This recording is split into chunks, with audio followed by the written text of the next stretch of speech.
وللحديث أكثر حول هذا الموضوع خلونا نرحب مشاهدينا بضيفنا في الاستديو الدكتور عبد الرزاق جرعتلي، استشاري طب الأنف والأذن والحنجرة وجراحتها. حياك الله دكتور. يا أهلا وسهلا، أهلا بكم. يا مرحبا بك. في البداية دكتور، يعني نحن يوم شفنا في التقرير هذا أنا سألتك بعد نفس السؤال وأرد أسأله بشكل ثاني، شو ارتباط الشخير هذه العادة خلنا نقول بالأمراض اللي الدراسة ذكرتها، منها العمى ومنها اضطرابات في المخ؟ شو الارتباط العلمي بين اضطرابات النوم وبين هذه الأمراض؟ هلا ذكرت 3 أشياء مهمة كثير، واحد الشخير، الثاني اضطرابات النوم. بدنا بس نميز ما بين الشخير وما بين obstructive sleep apnea وما بين sleep apnea.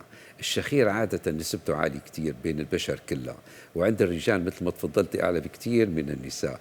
يعني نسبة الشخير عند الرجال تصل إلى 45%، لكن عند النساء لا تصل أكثر من 25%. الحمد لله.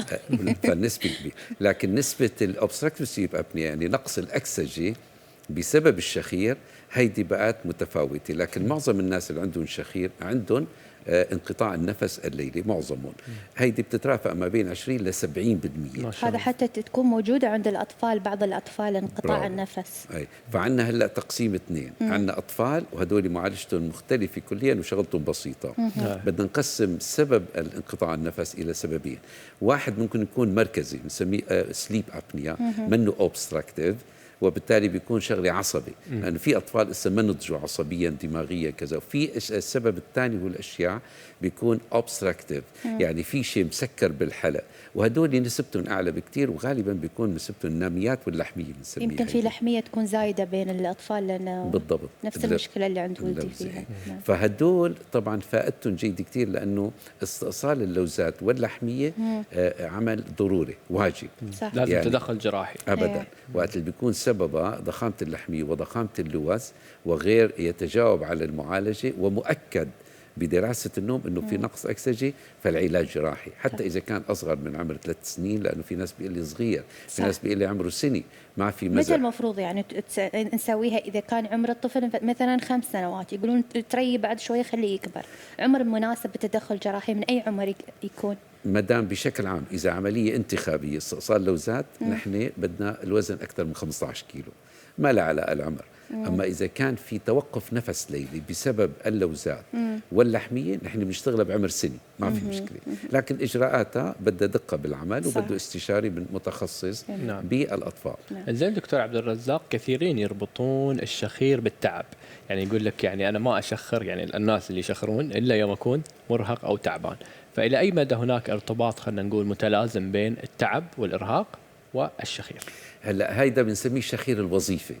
يعني الشخير الوظيفي فعلا وقت الواحد بيكون تعبان، منه نايم منيح، اكل وكمان الاكل بيصير وبينام، هيدا بيعمل شخر.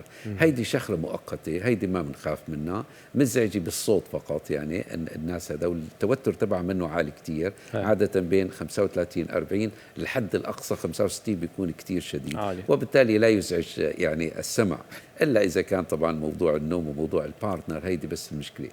اما الشخير المرضي اللي نحن هلا عم نحكي عليه هو اللي له علاقه بالوزن الزائد، بالعرق، بالجنس، له علاقه بالعمر، له علاقه بالجنس، وبالتالي عند الذكور اكثر بكثير من النساء. نعم. كلما ازداد العمر بعد 30 بيزيد نسبه الشخير، يعني من 30 ل 40 سنه نسبتها اقل بكثير من العمر ما بين 50 وال 65 او 69 بتزيد نسبتها.